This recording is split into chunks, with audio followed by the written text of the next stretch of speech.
At night, the streets of Seoul come alive with a vibrant energy, a bustling metropolis that never sleeps. But lurking in the shadows are dangers that can strike without warning. Our story begins with Kyung-mi, a young deaf woman who has just finished her shift at the flower shop. As she makes her way home, the city's neon lights reflect in her determined eyes, illuminating the path ahead. Her mother is waiting for her at home, and the thought of their reunion gives her strength. She walks with purpose, navigating the bustling crowds with quiet grace. But she's not alone. Her every move is being watched by a predator who has been patiently waiting for his chance to strike. Do-sik, a charming yet sinister man with a disarming smile, blends seamlessly into the crowd, biding his time until the perfect moment to strike. His eyes gleam with a chilling intensity, betraying the darkness that lurks within his soul. As Kyung-mi steps into an empty alley, she finds herself face to face with a horrifying sight. A woman lying motionless on the ground, her life brutally extinguished. A chill runs down Kyung-mi's spine, and she quickly tries to get away from the scene, her heart pounding in her chest. But it's too late. Do-sik emerges from the shadows, his face a mask of sinister calm. In a flash, he lunges at Kyung-mi, his eyes blazing with a primal rage. She screams silently, her hands flailing as she desperately tries to defend herself. But Do-sik is relentless, his movements swift and deadly, closing in on his prey. Just when all hope seems lost, Kyung-mi manages to escape, stumbling out of the alley and into the crowded street. With a crazed look in his eyes, Do-sik gives chase, his heavy footsteps echoing the urgency of his pursuit. Kyung-mi weaves through the throngs of people, her breaths coming in ragged gasps as she desperately tries to lose her attacker. The crowd offers her some momentary protection, but Do-sik is skilled at navigating the labyrinthine streets, using the cover of darkness and the anonymity of the crowd to close in on her. As the game of cat and mouse continues, Kyung-mi finds herself trapped in a maze of narrow back alleys and dimly lit neon-strewn streets. With each turn she takes, Do-sik is always there, lurking in the shadows, his presence a constant source of dread. The city, once a comforting backdrop, now feels like a menacing labyrinth designed to amplify her fear. But Kyung-mi is not one to surrender. Despite the pounding of her heart and the tremble in her hands, she fights back against her attacker. She uses her knowledge of the city's hidden nooks and crannies to evade him, disappearing into shops or hiding behind parked cars, always staying just out of his sight. The city becomes her ally as she darts across the road, weaving between traffic, her attacker momentarily lost in the sea of honking cars. The suspense builds with each passing moment as Kyung-mi finds herself cornered once again in another dark alley. She presses herself against the cool concrete wall, her eyes darting around in search of a way out. But Do-sik is closing in, his footsteps echoing her terror. She looks up, hoping for a miracle as the text message on her phone reads, "Hurry up," urging her to move faster. With a deep breath, she slips through a small opening at the top of the wall, scaling the other side and disappearing into the darkness above. As she makes her way home, Kyung-mi's thoughts race. She remembers the woman she found in the alley, wondering if she had known her attacker or if she had been chosen at random. The fear of what might happen to her mother if she is caught gnaws at her. She moves with a newfound determination, knowing that the safety of her family now depends on her ability to stay one step ahead of her pursuer. Meanwhile, back in the alley, Do-sik discovers the opening in the wall and his eyes flash with anger as he realizes Kyung-mi has escaped his grasp. He snarls, vowing to catch her, his twisted grin revealing the darkness that consumes him. As the night wears on, Kyung-mi's heart pounds in her chest, her every sense heightened, listening intently for any sign of danger. She quickens her pace, her eyes scanning the shadows, searching for any indication of her stalker.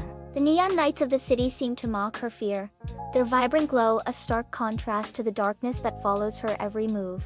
Just when she thinks she might have outrun her attacker, she hears a familiar sound, the echo of his heavy footsteps behind her. She turns, her eyes wide with terror, as she sees Do-sik emerging from the darkness, his face illuminated by the flickering neon lights.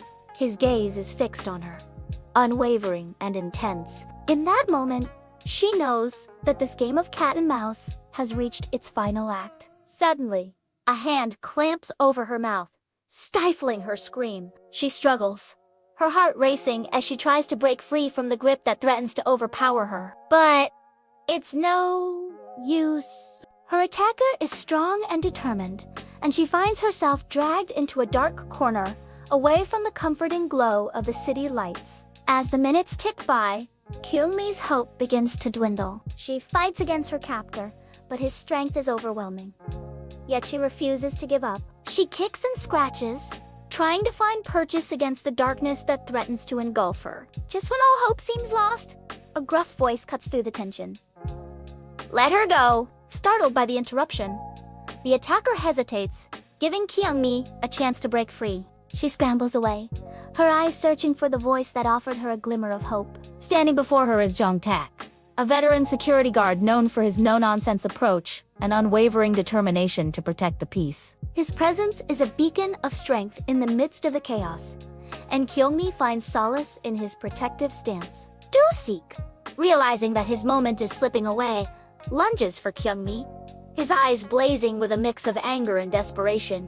He snarls, threatening to harm her if the guard intervenes. But Jong-tak stands firm, his gaze unwavering in the face of the threat. A tense standoff ensues, the fate of Kyung-mi hanging in the balance. Do-sik paces, his breathing heavy, trying to intimidate the guard and buy himself more time. But Jong-tak remains unfazed, his calm demeanor a stark contrast to the turmoil that rages within his opponent. As the night reaches its climax, Kyung-mi finds herself at a crossroads. The trauma of the events has left her shaken, but she is determined to reclaim her life. With newfound courage, she confronts her fears head-on, refusing to be a victim of circumstance. She returns to the flower shop, her sanctuary amidst the chaos. Among the vibrant blooms, she finds a sense of familiarity and comfort, a reminder of the beauty that still exists in the world. Surrounded by the soothing fragrance of flowers, she gathers her strength, preparing to take on the darkness that threatens to engulf her.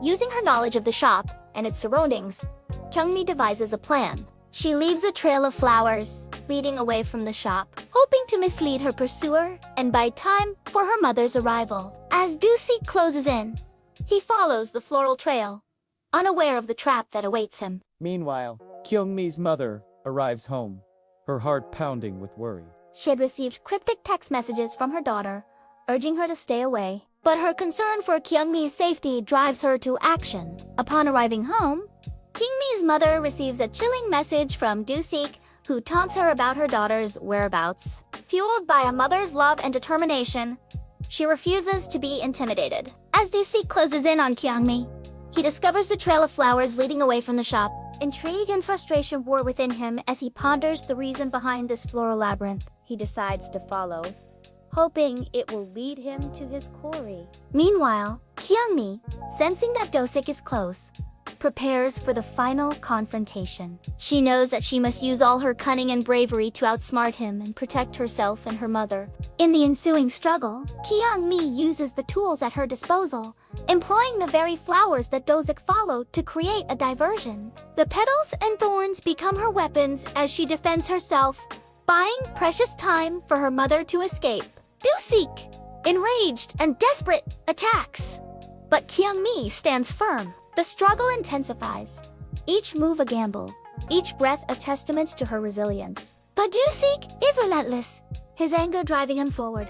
Then, in a moment of desperation, Kyung-mi uses her knowledge of sign language to communicate with Do-sik, signing furiously to distract him. This unexpected twist catches Do-sik off guard, and he momentarily hesitates, giving Kyung-mi the opening she needs to strike back. She seizes the opportunity, using a vase to smash a nearby neon sign, plunging the room into darkness. In the ensuing chaos, she escapes, racing towards her mother's waiting arms. As the city skyline comes alive with the colors of dawn, Kyung-mi and her mother embrace, relief washing over them. They had survived the ordeal, and the first rays of sunlight symbolize a new beginning, a chance to heal and move forward together. The city, once a hunting ground for a sinister predator, now stands as a witness to their courage and resilience.